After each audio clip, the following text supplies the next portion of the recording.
Hey TV fans, Board Now back with you. On this video I'm going to be talking about the Night Manager Season 2 Episode 5.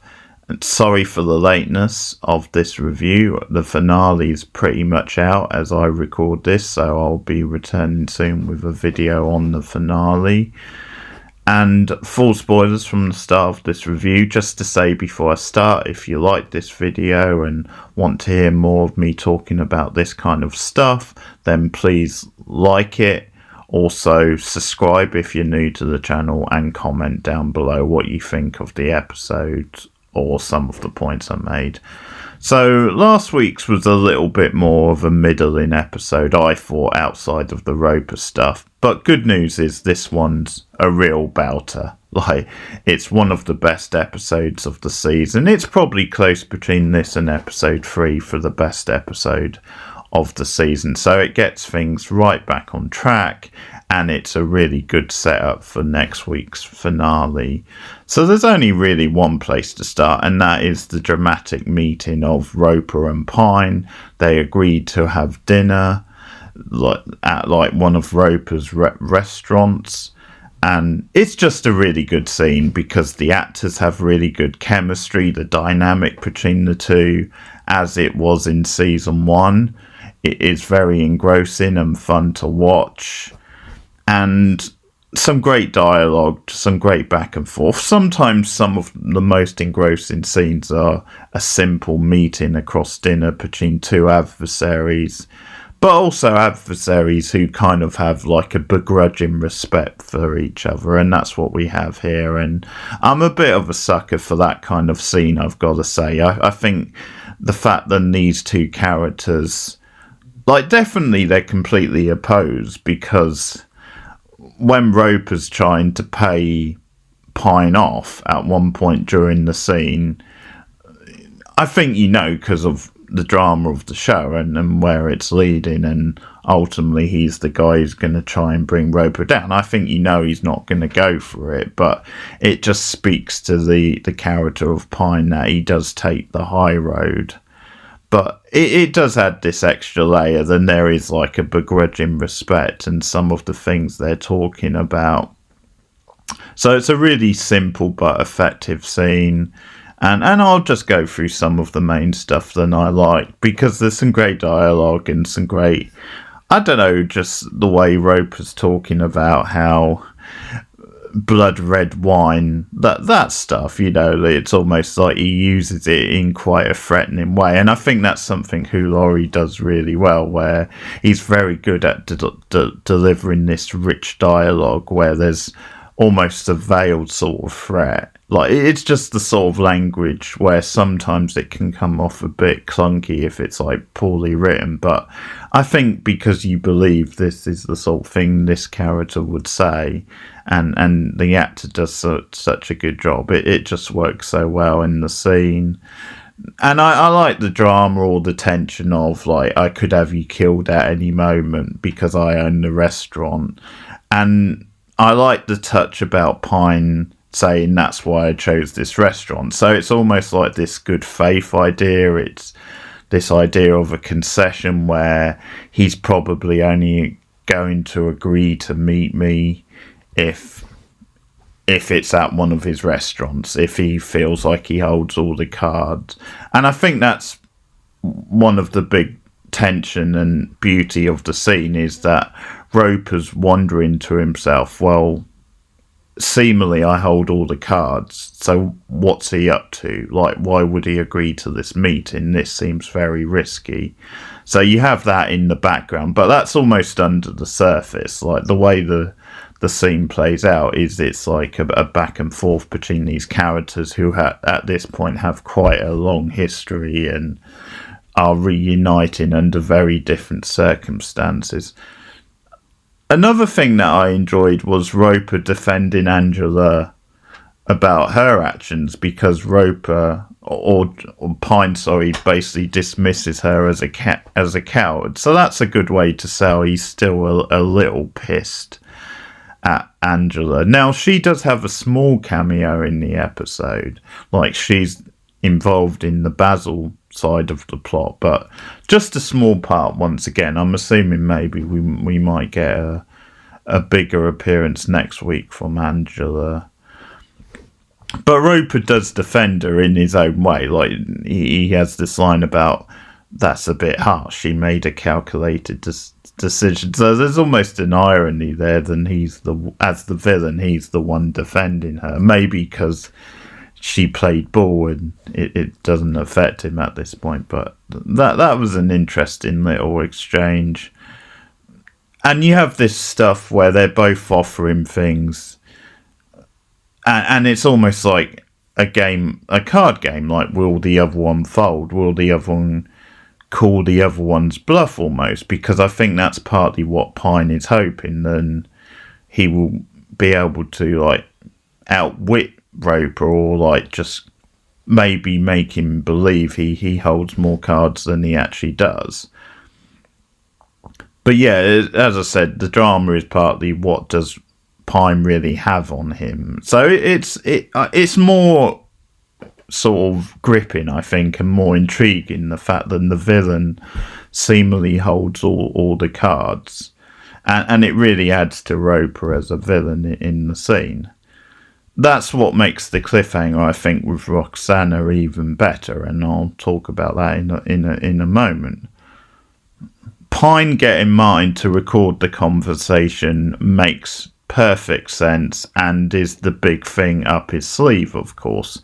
Roper not knowing Martin and how much he has recorded is the biggest thing, really, that Pine has against him. So that's something that comes out later in the episode, where at this point Roper doesn't know then he's been recorded all this time, obviously saying more than he would hope for on a recording. Speaking of which, the stuff with the dogs was really good as well, and the whole thing with them putting the bugs on the dog's collar, and that was really clever. Like, that was a clever way to because Roper's very close to the dogs, and you just wouldn't suspect. Obviously, he had no reason to suspect he was being bugged, and you especially wouldn't expect it that way.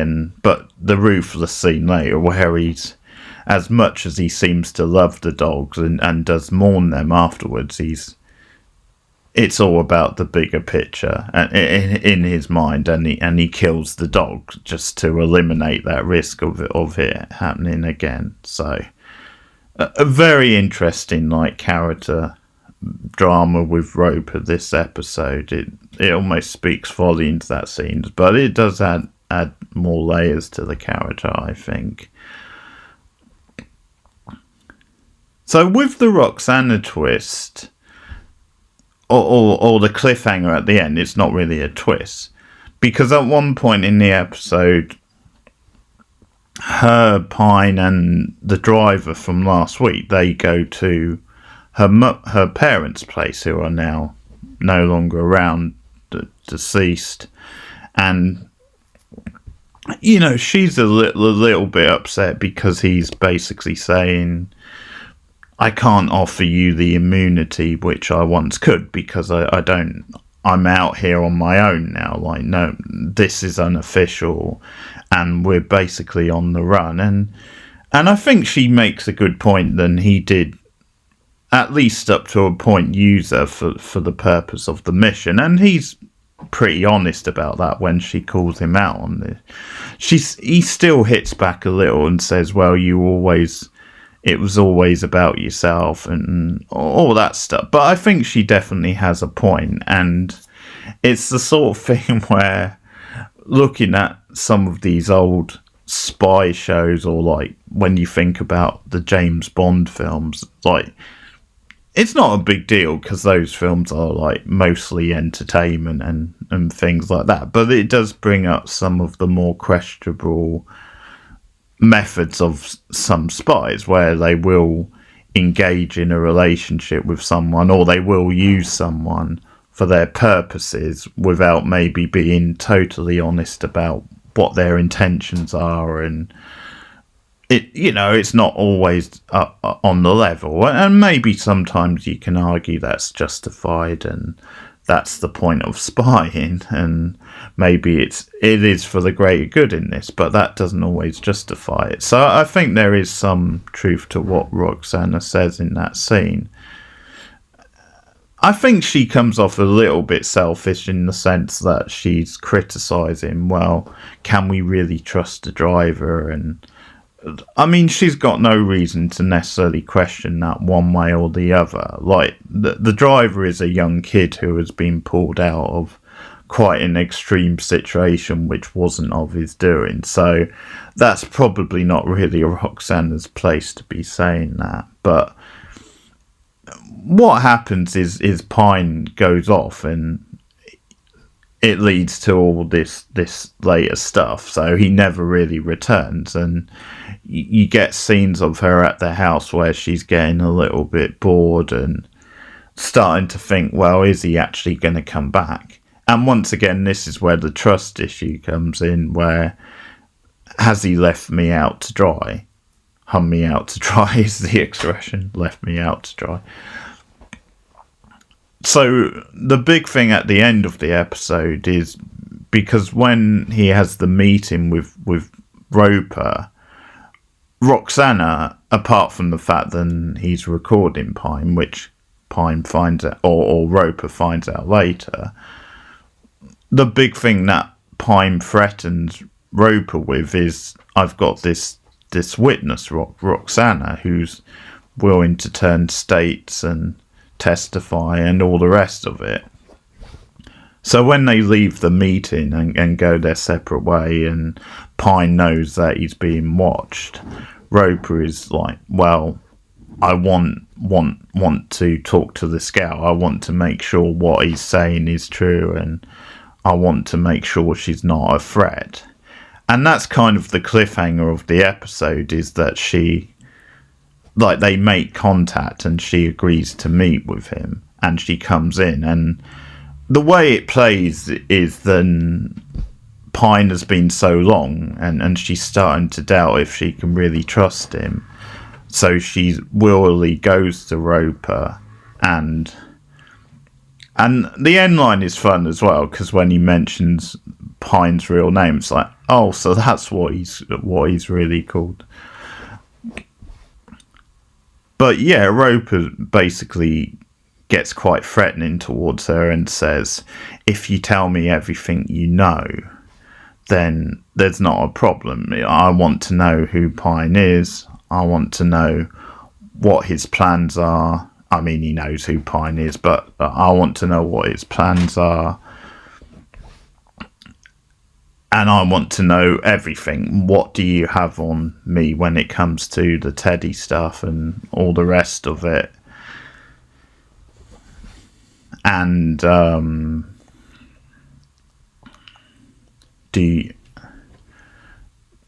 it's almost like an ultimatum, and again, it's great lines about, I'll send you back to your mother in pieces, effectively. Like, it's really chilling stuff, but it's almost like an ultimatum. And I think we know as a viewer then she can't trust Roper. I think we know then, even if she tells him what he wants to hear and turns against Pine, then he's still probably going to kill her in the long run, because he doesn't like loose ends and because he's a ruthless villain. But in any case, it's a good cliffhanger, because throughout the season we're not being quite certain where Roxana's loyalties lie, and although she very much did what Pine wanted eventually, this is a little different now, where it seems that she has a trust issue with him, and how much. And to be fair, she doesn't really know Roper the same way. And if you're threatened by a very powerful man, a lot of people would just tell them what they want to hear. I mean, in the scene, she's a very cool customer, and that's what I've enjoyed about the character, because she is very tough and very defiant, and I've enjoyed that as an alternative to the the female lead of the previous season. Not that character wasn't a good character or the actress was doing a good job, but it was just a different sort of character. So that was fine. I've enjoyed that stuff with Roxana. So we now have an intriguing cliffhanger with her and where her loyalties lie, and it really puts a lot of things up in the air going into the finale, which is very good.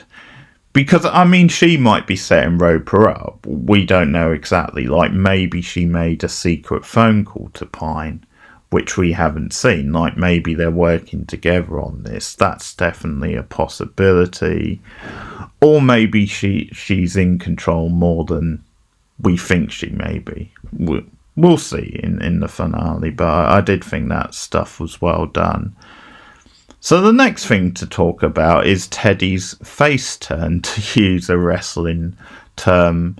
And this is something I didn't really see coming. So by the end of the episode, Pine has convinced him that Roper's out for himself. And because he's been recording so much of what Roper has said, he actually plays back to him the conversation that Roper had with, I forget the character's name, but the old friend, the lawyer, I think he was, from the previous season, where they're almost talking about how pretty much Teddy is being used by them, and almost the other guy suggests that, like, he's a liability and probably has to go. And this is enough to turn Teddy's head, and it's a very good scene. Like, it gets a bit melodramatic at times when they're sort of fighting a little bit and you've got a musical choice, but like the turnaround was very well done, and I think I like this because it links back to this idea of Roper preying on vulnerable people, almost people he feels he can manipulate because they come from poverty, and he holds all the cards. Like, it goes back to the thing with the orphans. So, by extension, Teddy is a little bit like this. So, I think it works quite nicely with a lot of the ideas of the season. And it was something a bit different. It wasn't just the typical, well, Teddy's a villain, and ultimately he gets killed or he gets brought down, brought to justice, whatever. It was something a little bit different, where Pine is able to turn his head by the end of this episode and talks him into working with him to try and stop the shipment, because he points out what Roper's doing, that he's trying to divide and conquer pretty much in the country, trying to start a war, so it only gives him more power, basically. So Teddy becomes part of the plot to stop the war, like, in his own country. So that becomes, you get some action scenes involving Teddy by the end of the episode. But yeah, that stuff I was fine with overall. I didn't mind that turnaround from Teddy, really. Another thing this series has done well, I think, is, like, it's used some of the original characters quite well, where, apart from Roper and obviously Pine, I think a lot of the other characters, you've only had, like, one-off scenes or, like, smaller roles where they've come in for an episode. And I think that's been used quite well. So in this episode, you get, like, Roper's old security man. He returns. And this makes sense because I think Roper trusts him. They've got a lot of history. And at this point, he's starting to waver a bit on Teddy and who can he trust around him. So it makes a lot of sense he would bring in someone who's familiar, who has loyalty. And that actor's a really solid actor, so there's some decent scenes with him in this episode. The highlight definitely being him tracking Pine, and the whole bathroom thing where Pine goes into, like, the bathroom at a rest station, and he he changes clothes with someone, and that's how so he goes out the window, but because he's dressed as someone else, the security guy, I can't remember the character's name, but he doesn't recognize him. So that stuff was pretty fun, cat and mouse type stuff.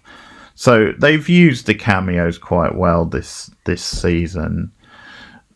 So go just a small bit, I think, on the Maya and Basil stuff, because I think it feels more important this episode and more connected to the plot. It's still some of the weaker stuff overall, but what we get of it is then Basil, because of the whole mission with Pine put in jeopardy, and he goes out on his own. Like, Basil is clearing his offices and trying to escape before he gets found out, and that's where you get the small Olivia Colman cameo where she's waiting for him at the station, and he ends up leaving like his laptop for her, Angela, but like he gets caught and brought to Maya, and he's pretty much telling her the truth. Then he found out her connection to the whole thing, but then he's not the one responsible for the contact, Maya's contact, getting killed, basically, which is all true. But Maya doesn't trust him and starts to torture him to try and get answers, and it's better, you know. I think India Famira, it is India Famira. Like, she gets more to do. A little bit. She gets to play the villain a little bit more, and it feels a little bit more important to the other stuff. I think it's just a small nitpick, because I do quite like that actress, and it is starting to connect to the bigger plot a bit more. So that's fine. That's better this week than it has been in previous weeks. But yeah, as I said, it's a really strong episode. It's definitely one of the best of the season, and I definitely enjoyed the cliffhanger, like I said. So that's the penultimate episode of Night Manager Series 2. What do you think about some of the things I've been talking about? I think there's a good chance, with a third series confirmed, then this series might end on a cliffhanger. Although I could definitely see them wrapping up the Roper stuff this season, like, because maybe they wouldn't be 100% sure if they could bring Laurie back, and there's always that risk if they dragged it out to a third series, then maybe it might start to get a little bit, you know, stale. But I could definitely see them wrapping that stuff up, but then maybe leaving a cliffhanger one way or the other, because they know they're going into a third series. And it does feel then what we might end up having is a trilogy of a show, almost, where each season you can treat it as it bleeds into the next one quite naturally. I think that's what they would hope for anyway. So I think Series 3 probably would be the last series, if I had to guess. But we'll see, of course. But what do you think about that? Do you think you could see a cliffhanger? How have you been enjoying this series? Let me know what you think in the comments below. You can also support me on patreon.com/borednow, or become a channel member. 3 different tiers, and you get a variety of perks. Or you can hype this video. That's a free and easy way to support the channel. Hit the hype button. It helps it get out to more eyes. Thanks for listening. See you soon, guys. Bye.